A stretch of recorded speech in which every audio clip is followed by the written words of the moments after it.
नमस्कार दोस्तों, मेरे YouTube चैनल पे आप सभी का बहुत बहुत स्वागत है। आप सभी को अक्षय तृतीया, जिसे आखा तीज भी कहा जाता है, उसकी हार्दिक शुभकामनाएं।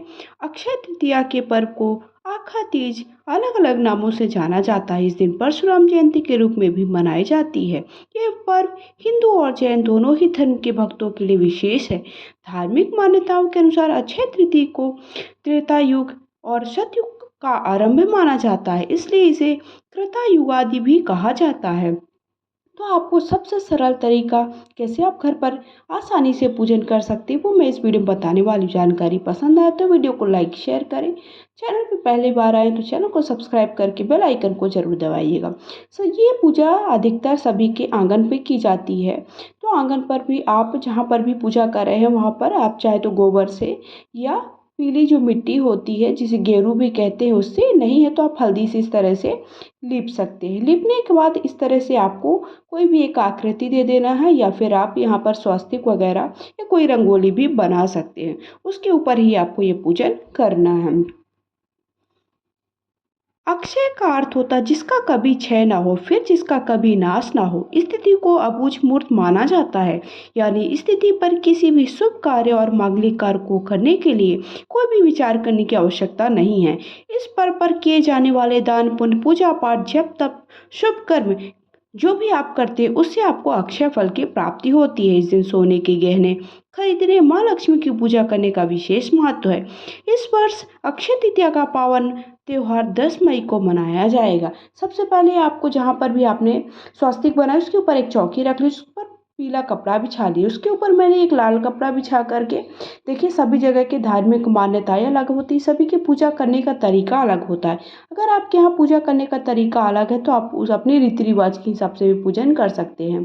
फिर मैंने एक छोटी सी चौकी बिछाकर उस पर लाल कपड़ा बिछा दिया है। देखिए इस दिन लक्ष्मी जी का और गणेश जी का भी पूजन कर सकते हैं, या फिर आप केवल कलश का पूजन कर सकते हैं। इस दिन आप लक्ष्मी जी और या फिर श्री हरि का भी पूजन कर सकते हैं। जैसे आपके यहाँ की मान्यता हो वैसा आप पूजन करें। वैसे लक्ष्मी जी का पूजन विशेष माना जाता है। तो सबसे पहले देखिए, अब मैं कलश की स्थापना करूँगी। तो कलश या फिर आप इस तरह का मिट्टी का कलश ही रखें, नहीं है तो आप 2 लोटे भी रख करके पूजन कर सकते हैं।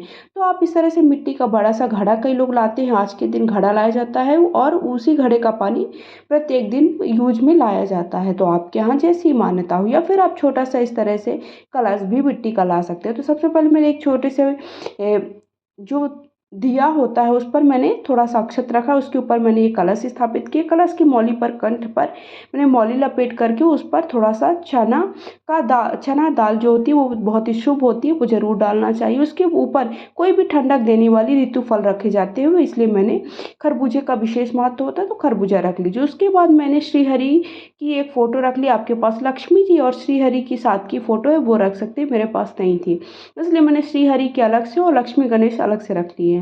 उसके बाद दीपक प्रज्वलित कर लीजिए, दीपक रख लीजिए। फिर इस तरह से पोट्री पर आपके पास कुछ भी चांदी सोना जो भी आप खरीद कर लाएं वो रख सकते हैं, नहीं है तो आप पुरानी भी कोई भी चीज़ जो भी है उसे भी धो करके प्रयोग में ला सकते हैं पूजा के लिए। उसके बाद धूप लगा दीजिए। धूप मैंने जला दिया है। धूप जलाने के बाद इस तरह से देखिए धूप रख लीजिए।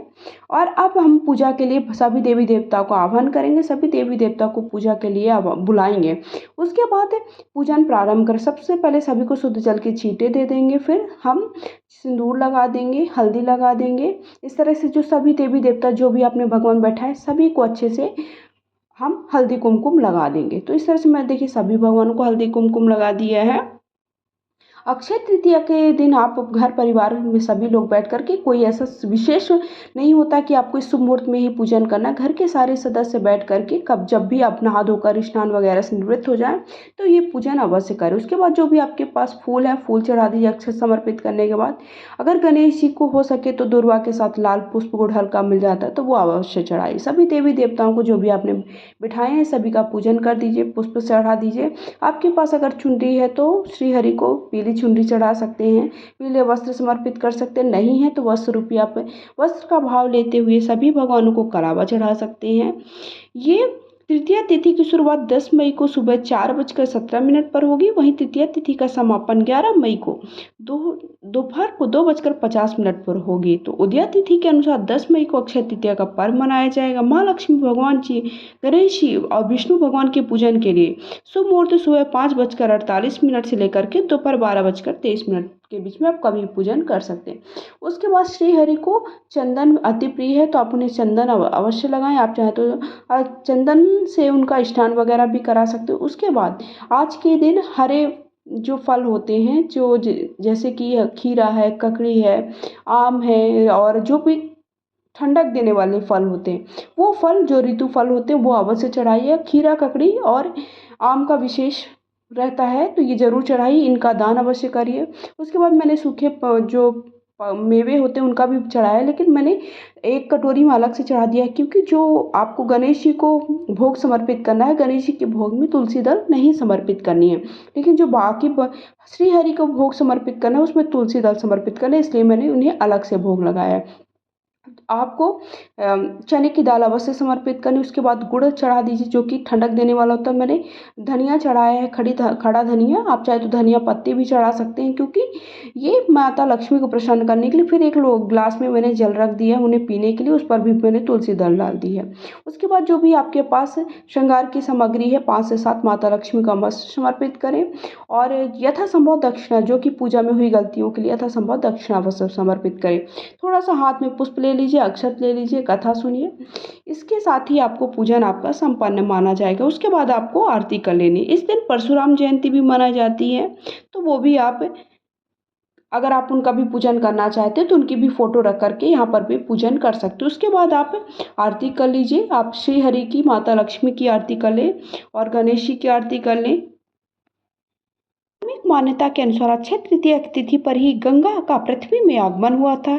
इस दिन से ही बद्रीनाथ के कपाट खोले जाते हैं और वृंदावन में श्री बांके बिहारी जी के मंदिर में संपूर्ण वर्ष में केवल एक बार ही इनके विग्रह के चरणों के दर्शन किए जाते हैं।